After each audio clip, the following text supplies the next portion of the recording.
그때 왕의 근위대장 아리옥이 바벨론 지혜자들을 죽이러 나가매 다니엘이 명철하고 슬기로운 말로 왕의 근위대장 아리옥에게 물어 이르되 왕의 명령이 어찌 그리 급하냐 하니 아리옥이 그 일을 다니엘에게 알림해 다니엘이 들어가서 왕께 구하기를 시간을 주시면 왕에게 그 해석을 알려드리리이다 아니라. 이에 다니엘이 자기 집으로 들어가서 그 친구 하나냐와 미사엘과 아사랴에게 그 일을 알리고 하늘에 계신 하나님이 이 은밀한 일에 대하여 불쌍히 여기사 다니엘과 친구들이 바벨론의 다른 지혜자들과 함께 죽임을 당하지 않게 하시기를 그들로 하여금 구하게 하니라. 이에 이 은밀한 것이 밤의 환상으로 다니엘에게 나타나 보임에 다니엘이 하늘에 계신 하나님을 찬송하니라.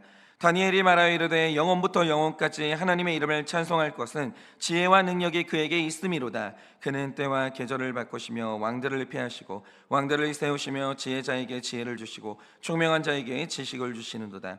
그는 깊고 은밀한 일을 나타내시고 어두운 데 있는 것을 아시며 또 빛이 그와 함께 있도다. 다 같이 읽겠습니다. 나의 조상들의 하나님이여 주께서 이제 내게 지혜와 능력을 주시고 우리가 주께 구한 것을 내게 알게 하셨사오니 내가 주께 감사하고 주를 찬양하나이다. 곧 주께서 왕의 그 일을 내게 보이셨나이다 하니라. 아멘. 네, 오늘 목사님 나와서 말씀 전하실 때 큰 은혜 받으시기 바랍니다.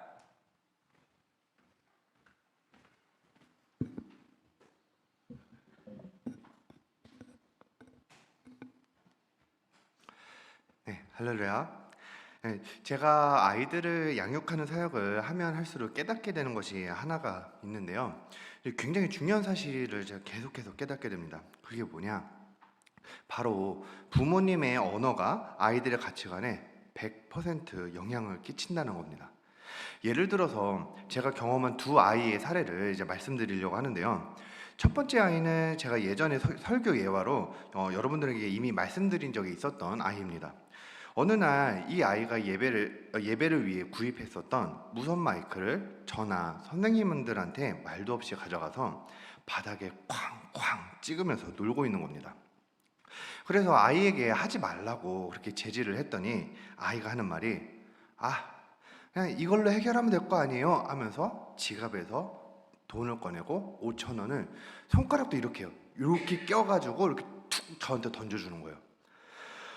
제가 지금 너무 황당을 했었는데, 근데 나중에 알고 보니까 이 아이의 어머니가 평소에도 이런 행동과 언어를 굉장히 많이 사용했던 분이라고, 저와 함께 부서에서 동역해 주시던 그 교사분을 통해 가지고 알게 되었습니다. 여러분, 그런데 초등학생 아이가 알면 뭘 알고 이런 행동을 했었을까요? 부모님의 언어와 행동을 그대로 습득했기 때문에 이런 일들이 일어나는 겁니다. 두 번째 사례는 교사들과 제가 아주 오랫동안 고민했었던 아이인데요. 이 아이는 평소에도 말을 굉장히 잘 듣고요. 그리고 믿음도 좋아서 예배 태도도 되게 좋았습니다. 그리고 삶의 절제하는 모습도 굉장히 잘 나타나는 누가 봐도 되게 좋은 아이로 이렇게 칭찬받는 아이로 보였었습니다. 그런데 이상하게도 이 아이의 말에 자꾸만 계속해서 돈 이런 돈에 관한 말들이 계속해서 나오는 거예요. 지금은 교회마다 목장, 다락방, 셀 이렇게 다양한 언어로 사용이 되지만 당시에는 공과 시간이라는 표현을 했었는데요. 예배 시간에 공과 시간이 되고 이 아이와 그 이야기를 나눌 때마다 이상할 정도로 자꾸 돈에 관한 이야기를 집착하면서 이야기를 하는 거예요. 예를 들어서 그날 설교의 주제가 솔로몬의 성전에 대한 이야기가 나오면 그러면 이 성전에 들어간 것들이 돈으로 하면 얼마 정도 되는 거예요? 이렇게 묻고요. 또 예수님의 오병이어 사건이 이제 나오면 그 많은 사람들을 먹일 식량을 사려고 하면 그 돈은 얼마나 돼요? 이렇게 계속 묻는 거예요. 이렇게 돈에 집착하는 질문들이 너무 이상해가지고 오랜 시간 고민하는 중에 어느 날 이 아이의 부모님을 통해서 그 이유를 알게 되는데요. 상황을 알고 보니 이 부모님들 두 분 모두 어린 시절에 매우 가난했던 경험이 있었던 겁니다. 지금도 부유한 생활을 하는 것은 아니었지만 그렇다고 가난하지도 않는 그런 상태였어요. 그런데 이 부모님들이요, 자녀에게 자신들의 어릴 적 가난했던 경험을 자주 이야기하셨던 겁니다. 그런데 그 이야기라는 게 대부분은 이런 식이에요. 아이와 마트를 갔다가 아이가 장난감을 발견했네요. 그래서 그 장난감을 사달라고 떼를 쓸 때 부모님이 이렇게 말을 하는 겁니다. 우리는 가난해서 이거 못 사. 엄마 아빠는 어렸을 때 가난해서 밥도 잘 못 먹었었어. 그리고 우리가 지금 이미 가진 것들하고 지금 우리가 이미 누리는 것들만 해도 이미 충분히 많이 누리고 있는 거야. 이런 말을 자주 했었던 겁니다. 아이가 아이를요 가장 쉽게 떼쓰는 것을 멈추게 하고요, 가장 쉽게 아이를 포기하게 만드는 그 말이 이런 말들이다 보니까 이 부모님이 이런 언어를 자주 사용했던 겁니다. 하지만 이런 말이 아이의 가치관에 깊은 영향을 끼치게 되는데요, 이런 말을 들을 때마다 아이는 돈이 없으면 장난감을 못 사는구나, 내가 원하는 것을 가지지도 못하고 내가 원하는 것을 하지도 못하는 것이 그게 다 돈 때문이구나, 이렇게 결핍이 강화가 되고 돈에 대한 집착이 생기기 시작하는 겁니다. 근데 그렇다고 이 부모님들이요 절대 돈에 미쳐서 사는 그런 분들은 아니었었어요. 오히려 지금 삶에 감사도 하고요, 그리고 절제도 있고 하나님을 향한 믿음도 좋은 분들이었습니다. 그런데 아이에게 내뱉는 언어에서 실패감과 결핍을 주는 언어가 쏟아지기 시작하니까 아이는 그 언어의 가치관을 그대로 습득하게 되는 겁니다. 이렇게 부모님의 언어가 자녀의 가치관 형성에 결정적인 영향을 미친다는 것을 명심해야 되는데요. 그러면 우리는 이렇게나 중요한 언어를 어떤 방법으로 다스려야 하는지 오늘 말씀을 통해 함께 보겠습니다. 먼저 오늘 말씀을 이해하기 위해서 어제의 본문 말씀을 다시 한번 봐야 되는데요. 느부갓네살 왕이 심상치 않은 꿈을 꾸었고 그 꿈을 해석해 줄 사람을 이제 찾았습니다. 갈대아 술사들이 와서 왕에게 꿈의 내용을 자신들에게 말을 해주면 자신들은 해석을 해드리겠다고 그렇게 이야기를 해요. 그런데요, 느부갓네살이요 이렇게 말을 하는 겁니다. 다니엘 2장 5절에서 6절을 쉬운 성경 버전으로 함께 보겠습니다. 느부갓네살 왕이 바빌로니아 주술사에게 말했습니다. 내가 분명하게 명령한다. 너희가 내 꿈이 무슨 꿈인지를 나에게 말해주지 못하면 너희의 몸은 토막날 것이며 너희의 집은 쓰레기 더미가 될 것이다. 그러나 내가 꾼 꿈과 그 뜻을 이야기해주는 사람에게는 선물과 함께 큰 명예를 주겠다. 그러니 어서 내 꿈을 말해보아라. 아니, 꿈 내용을 말해주지도 않으면서 자신의 꿈을 스스로 알아내고 또 해석까지 해오라고 하는 거예요. 그리고 꿈의 내용을 스스로 알아내고 해석하기만 하면 상을 줄 거긴 하지만 만약에 반대로 말을 못한다고 하면 몸을 토막내겠대요. 이런 잔인한 말들까지 지금 내뱉는 거예요. 무슨 이런 말이 다 있어요? 사람이 괴팍해도 너무할 정도로 괴팍합니다. 그래서 이 꿈 내용만이라도 알려주면 자신들이 해석을 해보겠다고 다시 한번 간청을 하지만 오히려 왕은 너네들이 시간을 끌고 있구나 이렇게 말을 하면서 분노를 냅니다. 느부갓네살이요 이렇게 괴팍하고 이상한 성격이었어요. 다른 본문에 있는 성경 구절에서 기록되어 있는 이 느부갓네살의 행적을 보면서도 이 사람이 얼마나 괴팍하고 이상했었는지 더 자세하게 한번 보도록 하겠습니다. 먼저 에스겔 26장 4절입니다. 그들이 두로의 성벽을 무너뜨리며 그 망대를 헐 것이요 나도 티끌을 그 위에서 쓸어버려 맨 바위가 되게 하며. 에스겔서에서 보면 느부갓네살이 두로라는 지역을 무너뜨리게 될 것이라는 그 예언이 나옵니다. 그런데 여기에 나온 이 두로라는 지역이요 지금 시대의 지도로 보면 레바논 지역에 있는 타이르라는 항구 도시를 말하는 거예요. 지중해 바다를 통하기도 하고 육로로도 엄청난 양의 무역이 오고 갔고 했던 그 도시인데요. 그런데 성경이 아닌 세상에서 이제 있는 일반적인 역사학자들도 세계사를 해석할 때 매우 중요하게 참고하고 있는 그 기록이 뭐냐? 요세푸스의 기록이라고 합니다. 그리고 이 기록과 또 아시리아의 제국의 역사적 문헌을 계속해서 비교하면서 보면요. 이 당시에 타이르라는 곳의 무역 네트워크가 워낙에 방대하고 또 넓었었습니다. 그래서 오늘 말씀에서 나온 다니엘이 있던 이 바벨론하고도 무역을 이루었었다고 사실상 정론으로 받아들이고 있어요. 그래서 바벨론 입장에서도 타이르를 통해서 무역을 하면 할수록 돈을 많이 버는 구조였었습니다. 그런데 단순하게 이제는 타이르를 거쳐서 돈을 버는 것 그 이상으로 욕심을 내기 시작하는 겁니다. 이제는 타이르 자체를 점령을 해서 그 무역 네트워크를 전부 다 삼키길 원했고요. 그 이유로 전쟁을 일으키게 됩니다. 느부갓네살 왕이요 느헤미야와 에스겔을 통해서 두로를 차지하겠다는 예언도 들었겠다. 그렇게 두로, 그러니까 타이르를 공격하고 포위를 시작하는데 예상과 다르게 빠르게 점령이 안 되는 거예요. 타이르가 항구 도시라서 배로 사람이 오고 가고 하는 것은 뭐 어쩔 수는 없지만 지상에 있는 국경들을 모두 다 사방을 둘러싸면서 싸고 막으면서 완전히 포위를 하는 겁니다. 이렇게 포위를 하면서 아주 잔인할 정도로 타이르를 말려 죽이려고 하는데요. 타이르 입장에서는 이것 때문에 육로의 무역이 모두 다 막히게 되었고 아주 간신히 배로만 자원들이 간간히 오고 가고 하는데 그동안 원래 있었던 육로를 통한 그 무역 물품들이 없어지게 되니까 이제는 타이르 안에서 배를 이용하더라도 거래할 수 있는 게 없어지는 거예요.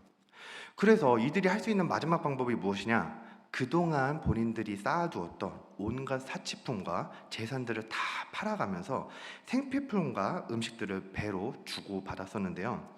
그 기간이 무려 13년입니다.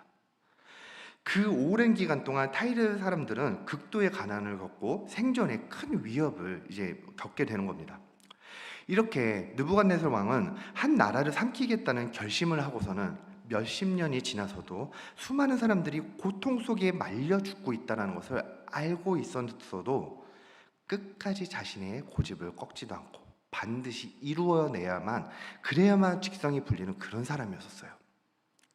이렇게 느부갓네살은 신비주의에 집착하고 그리고 잔인할 정도로 폭력적인 성격을 가진 아주 괴팍한 사람입니다. 그런데 이런 사람이 자신의 꿈을 스스로 알아내고 해석도 해오라는 그런 말을 하네요. 게다가 자신의 꿈을 말하지 못하면 지혜자라고 불리는 모든 사람들을 모두 죽이라고 하는 겁니다. 느부갓네살의 명령들이 이렇게 잔인하고 괴팍한 이런 명령들이 굉장히 비일비재했었는데도요. 그 당시의 상황을 보면 워낙에 사람이 이상하다 보니까 그렇게 이상하게 받아들여지지도 않았었던 거예요. 사람이 괴팍 그 자체인 겁니다. 이렇게 괴팍한 느부갓네살의 성격의 영향으로 다니엘도 함께 죽을 위기에 있었는데요. 그때 다니엘이 했던 행동과 말이 바로 이겁니다. 다니엘 2장 14절을 함께 보겠습니다. 그때에 왕의 근위대장 아리옥이 바벨론 지혜자들을 죽이러 나가매 다니엘이 명철하고 슬기로운 말로. 여기서 명철이라고 해석된 단어의 원문은 신중한이라는 뜻을 가진 에타라는 단어입니다. 그리고 이어서 나온 슬기로운 말이라고 해석된 단어의 원문은 분별력이라는 뜻을 가진 우트엠이라는 단어인데요. 그런데 이 우트엠은 테엠이라는 원형에서 파생된 단어입니다. 그런데 이 테엠이라는 단어가 굉장히 좀 흥미로운데요. 이 테엠이라는 단어의 뜻은 슬기, 지혜 이런 뜻도 있지만 맛보다라는 뜻도 있어요. 그러니까 슬기, 지혜, 맛보다 이렇게 전혀 관계가 없어 보이는 이 단어의 의미들이 어떻게 한 단어에 공존하냐? 그러니까 예를 들면 이런 겁니다. 시편 34편 8절에서도 이 테엠이라는 단어가 쓰였는데요. 하나님의 선하심을 맛보고 알라 이렇게 표현을 합니다. 우리가 음식을 먹고 이 음식이 어떤 맛인지 그것을 표현을 하죠. 근데 어떠한 단어를 쓰고 어떠한 단어로 표현을 해도 내가 직접 경험하지 않으면 추상적인 이미지로밖에 남지를 않아요. 그런데 내가 직접 이 음식을 먹잖아요. 그러면 이 음식이 어떤 맛인지 또 어떤 부드러움인지 딱딱함인지 까칠까칠함인지 다 알게 되고 직접적으로 체감하고 체험하게 되죠. 그렇게 이 음식에 대한 정보를 얻게 됩니다. 그래서 이러한 정보와 지식을 맛보아서 정확하게 아는 것, 이게 바로 지혜 있는 행동인 거고 슬기로운 행동이라고 말을 하는 겁니다. 이렇게 다니엘은 자신을 죽이라는 명령을 받고 온 사람에게 에타와 테엠, 그러니까 아주 신중하면서도 맛보듯이 아주 깊은 내용을 지혜 있게 물어보는 겁니다. 그래서 어찌된 일인지 결국 알게 된 다니엘과 친구들은 시간을 벌어달라고 그렇게 부탁을 하고서는 하나님께 기도했고요. 환상을 통해 꿈의 내용도 알게 되고 꿈 내용의 해석도 얻게 됩니다. 여러분, 우리가 여기서 다니엘의 행동을 잘 봐야 합니다. 앞서서 말했듯이 느부갓네살 왕은요, 정상적인 사람이 아니에요. 괴팍한 또라이가요, 왕이 되어가지고 폭력을 휘두르고 있는데 그 괴팍한 성격 때문에 다니엘도 죽을 위기에 처한 겁니다. 또라이가 또라이 짓을 하고 있는데 심지어 그 또라이 같은 성격 때문에 나는 죽게 되었어요. 죽을 위기에 있어요. 그때 다니엘이 내뱉는 언어가 아주 신중하면서도 아주 깊은 내용을 지혜 있게 물어보는 겁니다. 여러분이라면 이 상황에서 어떻게 행동했을까요? 만약에 제가 이 당시에 다니엘이었다고 하면요, 너무 어이없고 억울해서 어차피 죽을 거 왕에게 한 번쯤은 그냥 들이받았을 것 같습니다. 아니 무슨 꿈 내용이라도 말을 해줘야지, 그걸 해석하든 해석 못하든 뭐라도 결론이 날 텐데 그 어떠한 것도 알려주지도 않으면서 스스로 꿈 내용도 맞추고 꿈에 관한 해석도 해오라는 겁니다. 사람이 이 정도로 괴팍하고 또 또라이라면요, 아예 안 마주치는 게 상책일 수도 있어요. 아니면 나도 만만치 않은 똑같은 또라이라고 하면서 또라이 짓을 같이 맞받아치거나, 아니면은 나라 안에 있는 모든 지혜자들을 죽이기 전에 도망을 시도하는 방법도 있죠. 그런데 이런 쉬운 방법들이 아니라 신중하면서도 아주 깊은 내용을 먼저 물어보는 겁니다. 여러분, 다시 한번 말씀드립니다. 신중하면서도 깊은 내용을 물어보는 거예요. 그리고 이 이야기들을 그대로 하나님 앞으로 가져와서 기도하고 하나님께 도움을 청합니다. 그리고 여러분들이 이미 아시듯이 다니엘과 친구들은 이 위기를 잘 넘기게 됩니다. 여러분, 바로 이게 우리가 다니엘을 통해서 배울 수 있는 언어입니다. 제가 앞서서 말했던 돈 했던 그 부모님이요, 절대로 악한 사람이거나 이상한 사람이 아니에요.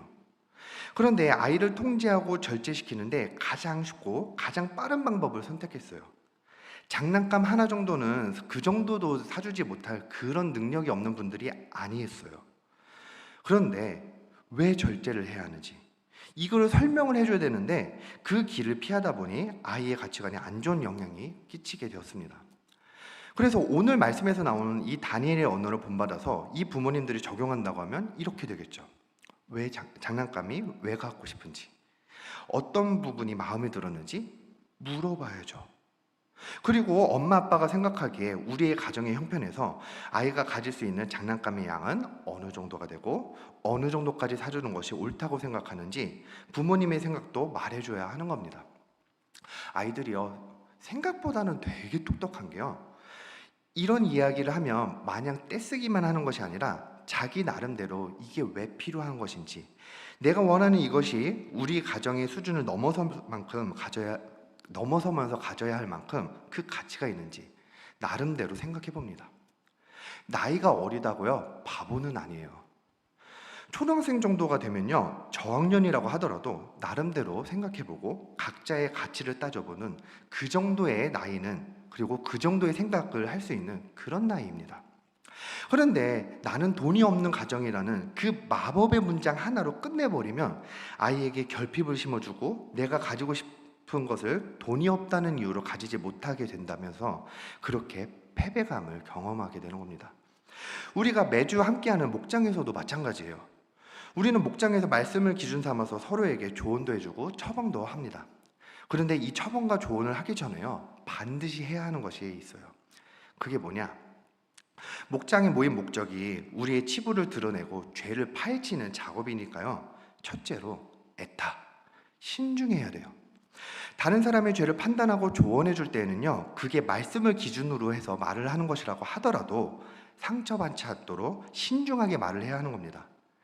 당신의 이야기를 듣고 말씀을 비춰보니까 당신은 이런 적용도 해야 되고요, 저런 것도 고쳐야겠네, 이렇게 툭 내뱉는 게 아니라요, 나의 말을 정돈하고 신중히 말을 해야 하는 겁니다. 우리가 죄를 다스리는 작업을 하는데 신중히 말하지 못하고 언어를 다스리지 못하면 상대에게 상처가 되고 막상 죄를 다스리기 위한 이 자리에 왔는데도 신중하지 못한 이 말로 인해서 상처를 받고 모임에 거부감을 가질 수도 있는 거예요. 그래서 우리가 신중하게 말하는 게 중요한데, 이렇게 신중하게 말하는 가장 좋은 방법이 뭐냐? 바로 나의 죄를 고백하는 겁니다. 당신에게 이런 일이 있었군요. 사실은요, 나도 그래요. 나도 같은 죄가 있어요. 그런데 저는요, 비슷한 상황에서 말씀으로 일어났던 경험이 있었거든요. 그래서 제가 또 넘어져도 또다시 말씀으로 일어설 수 있다고 저는 믿어요. 제가 경험한 이 은혜를 당신도 함께 해보면 어때요? 이렇게 말을 하는 겁니다. 상대방을 재단하고 판단하는 게 아니라 나의 죄를 고백하고 나도 똑같은 처지인데 우리 함께 가보자고, 이렇게 말하는 신중함이 필요한 겁니다. 우리가 다니엘과 같이 언어를 쓰는 두 번째 원리는요, 템, 맛보듯이 깊이 물어보는 지혜로움입니다. 이게 무슨 말이냐면요, 우리가 부부 목장을 하면 이제 매주 신기한 것을 자주 경험하는 게 있죠. 어떤 분이 자신의 배우자를 고발하는 말을 하잖아요. 그러면 그 말을 듣고 있는 다른 사람들도 상대 고발당한 배우자의 행동이 너무 이해가 안 되고 이상하다고 생각이 들어요. 그런데 막상 고발당한 배우자의 말을 들어보면 왜 이런 일을 하게 되는지 너무 이해가 되고 또 공감이 되는 사례들이 많습니다. 그런데 한쪽의 이야기만 들으면 반대쪽의 행동이 너무 이상하기만 하고 괴팍한 성격 같아 보여요. 그런데 이것은요, 꼭 부부관계에서뿐만이 아니라 누구나 집착과 강박을 가지게 되는 분야가 있는데, 왜 이렇게 집착과 강박을 하게 되는지 단순하게 집착하고 강박으로 그렇게 균형을 잃으면 안 됩니다, 이런 말만 하는 게 아니라요, 이 한 사람의 인생에서 어떤 일 때문에 왜 특정 부분에서 균형을 잃을 정도로 집착과 강박이 생겼는지 이 사람의 역사와 인생 이야기를 말해달라고 물어봐야 되는 겁니다. 이렇게 한 사람의 인생 스토리를 쭉 계속해서 듣다 보면요, 내가 이 사람이었어도 이 행동들이 나오고, 내가 이 사람이었어도 이 부분에 관해서 비슷한 집착과 강박이 생기겠다, 이렇게 생각이 들기도 하고요. 또 공감과 최율도 그때서야 가능하게 되는 겁니다. 제가 이렇게 여러분들 앞에서 다니엘처럼 언어를 관리해야 된다는 말은 하지만요, 저도 말씀을 중심에 두고 저의 죄를 보지 못하면 자꾸만 편한 길을 선택하고 제가 가진 성질대로 하려고 하는 그런 언어로 돌아가는데요. 그렇기 때문에 우리 모두가 매일 말씀을 통해 우리의 언어를 다스리며 하나님께 도움을 구해야 됩니다. 사실 제가요, 이 설교를 하고 있는 이 설교문은 지난주에 제가 미리 작성을 했거든요. 근데 지난주에 설교문을 다 작성하고 이 말씀을 따라서 은혜와 적용을 해야 한다는 것을 저는 이미 알고 있었죠. 근데 바로 어제, 그러니까 지난주에 설교문을 작성했고 이것을 다 알고 있는 어제, 저의 언어를 또 제어하지 못하고 제 혈기가 또 나오게 되는데요. 이게 무슨 말이냐면요, 저는 지금 이제 파트 사역자의 신분으로 이제 사역을 하고 있습니다. 저도 가정이 있으니까 주중에 일을 하면서 소득을 유지해야 하고 또 생활을 유지해야 하는데요. 저는 주중에 제 생활을 유지하기 위해 선택한 일이 바로 코인 노래방 창업이었었어요. 그래서 무인으로 운영이 가능해서 평소에 대부분의 시간을 가정과 교회 사역에 집중하면서 그렇게 지내고 있었습니다. 그런데 바로 어제 이 노래방에서 한 가지 일이 생겼는데요. 작년에 한번 천장에 누수가 생겼어서 천장 수리를 한번 했었거든요. 근데 이 천장 수리를 해줘야 하는 윗집 입장에서는 최대한 가격이 저렴한 인테리어 업체를 찾으려고 저와 많은 실랑이를 이제 했었어요. 저는 저희 교회에 인테리어 사업을 하고 계신 성도님이 계셔서 그분께 부탁드리고 싶었었거든요. 얼마나 꼼꼼하고 한 번 할 때 제대로 하느냐, 꼼꼼히 하지 않고 날림으로 공사하느냐에 따라서 이 금액 차이도 많이 날 수도 있는 거고, 그리고 인테리어는 마냥 싸다고 다 좋은 게 아니거든요. 그래서 윗집 입장에서는 재정적인 부담을 줄이고 싶어 했었고, 결국은 윗집이 원하는, 많은 신랑의 끝에 결국 윗집이 원하는 업체를 통해서 공사를 진행했었습니다. 그리고 올해 또 누수 사건이 생겼는데, 이번에는 제가 원하는 업체를 선택할 수가 있어서 인테리어 사업을 하는 성도님께 부탁을 드렸었죠. 그런데요, 공사를 이제 어제부터 시작했는데 이 공사를 시작하자마자 이제 큰 문제가 하나가 생긴 겁니다. 공사를 위해서 천장을 이제 그대로 이제 열었는데, 열어놓고 보니까 에어컨 바람이 이제 오고 가고 하는 그 호스가 찢어져 있는 겁니다. 그리고 이건 천장을 그대로 덮여져 있었어 가지고요. 미리 발견할 수도 없었었고 알 수도 없는 그런 거였었어요. 생각지도 못한 문제를 해결해야 되는데 이 호스를 찢게 된 사람은 이제 둘 중에 하나인 거예요. 처음 노래방을 개업할 때 설비를 해주었던 에어컨 설비업자든가, 아니면 작년에 제 마음에 들지는 않았지만 인테리어 공사를 진행했던 그분인 거예요. 그래서 이전에 인테리어를 했었던 그 업자를 제가 부르게 되었습니다. 근데 그분은 자신이 절대로 찢은 일이 없다 이렇게 말씀하시고, 제 입장에서는 본인들이 찢은 게 아닐 수도 있지만 이걸 이제서야 발견하게 된 것은 당신들이 천장을 열었을 때 제대로 살펴보지 않는 거 아니냐, 그리고 찢어져 있는데 그대로 닫았기 때문에 본인들이 실수를 찢지 않았어도 이런 것을 보지도 않고 나에게 말도 안 해줬던 그건 잘못이 아니냐, 이렇게 말을 했었거든요. 사실 작년에 공사를 할 때도 공사 과정에서 제 마음에 안 드는 부분이 너무 많았어 가지고 정말 많은 감정 싸움들이 있었거든요.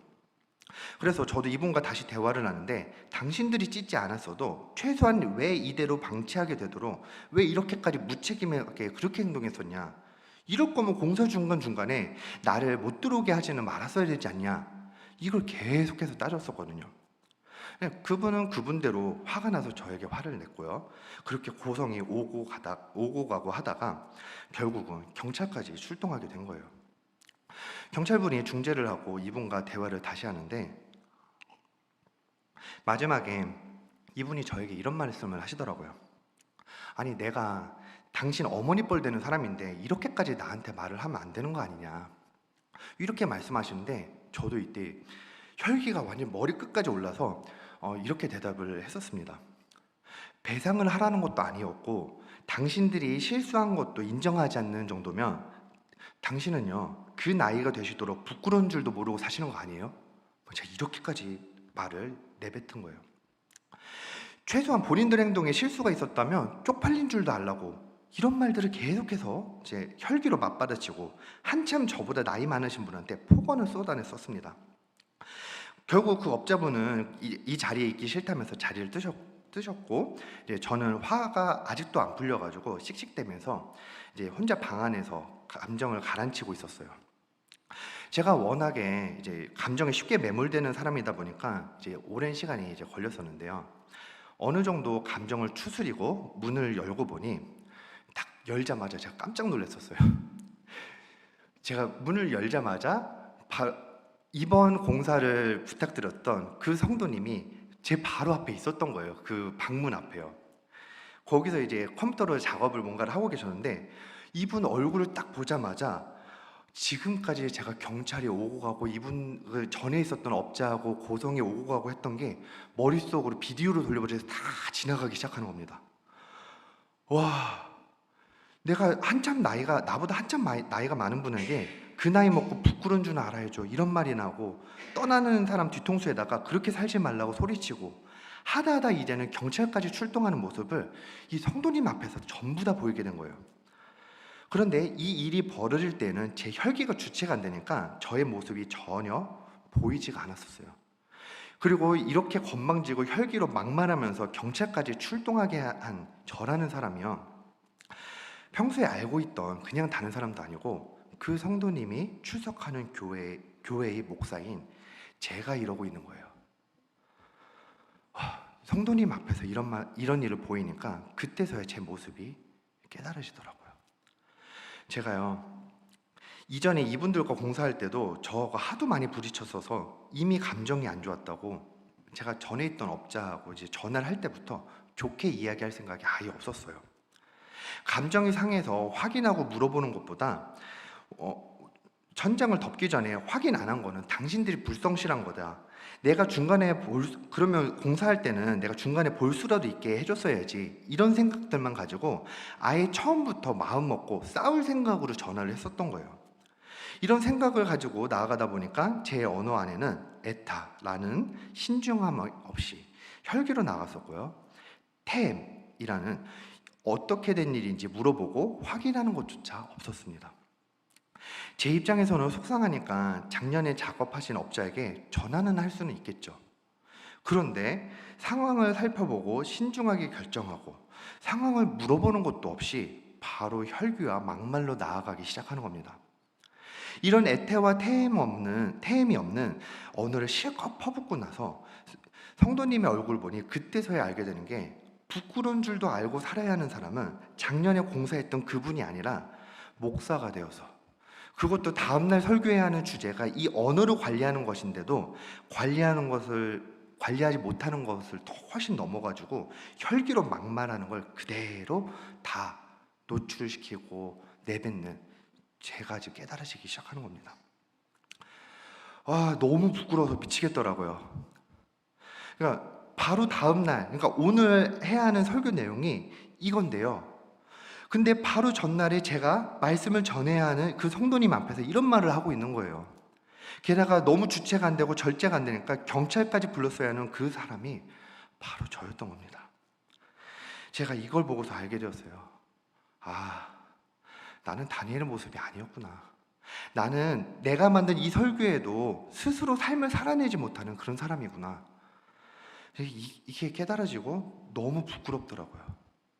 쪽팔린 행동한 걸 그대로 다 적나라하게 전부 다 들키고 나서야, 그때서야 깨달아지게 되는 게요, 다니엘이 억울하게 죽을 위기에 있었던 상황에서도 에타와 테엠으로 사용했던 언어와 혈기로 가득했던 저의 언어가 너무 다른 겁니다.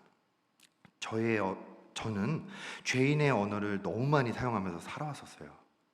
지금까지 그렇게 너무 많이 살아왔었고, 그래서 저는 저의 언어를 제어하기 위해서라도 제 주변에 저를 잘 아는 공동체 사람들이 너무 필요하다는 것도 알게 되었습니다.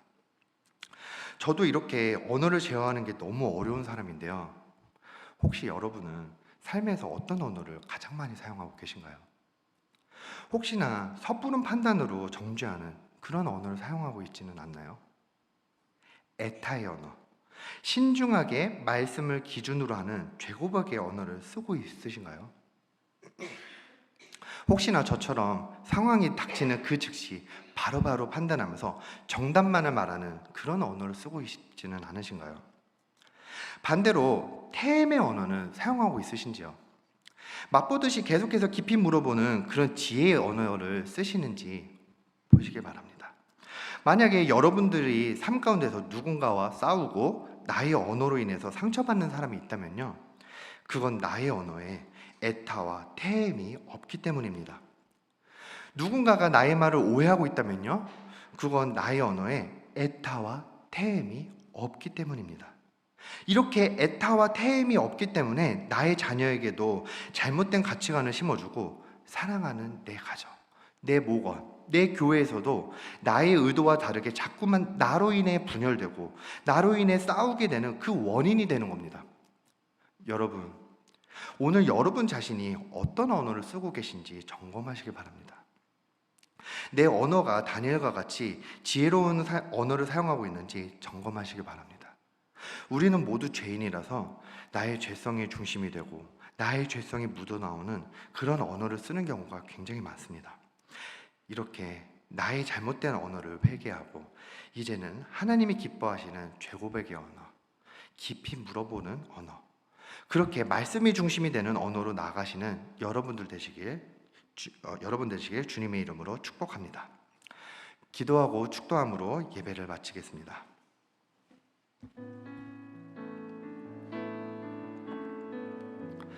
하나님, 저는 제가 이 설교를 이미 연구하고 이미 알고 있었는데도 제 죄를 다스리지 못하고 제 언어를 다스리지 못하고 그렇게 제 혈기와 제 성질대로 죄를 지으며 언어를 관리하지 못하는 사람입니다. 제 언어와 제 속에 있는 것들은 너무 많은 죄들과 혈기로 가득 차서 말씀이 아니라 죄를 따라가는 언어를 그토록 많이 사용해 왔었습니다. 하나님, 더 이상은 제 죄를 따라가는 언어가 아니라 억울하고 심지어 죽을 위기에서도 지혜롭게 언어를 잘 관리했었던 그 다니엘의 언어가 되길 원하오니 아버지여, 저의 입술을 주관하여 주시옵소서. 지금은 우리 주 예수 그리스도의 은혜와 하나님 아버지의 그 크신 사랑과 성령님의 위로하시고 교통하여 주시는 그 역사하심이 사랑하는 모든 성도들의 머리 위에 지금으로부터 영원 무궁토록 함께 있을지어다.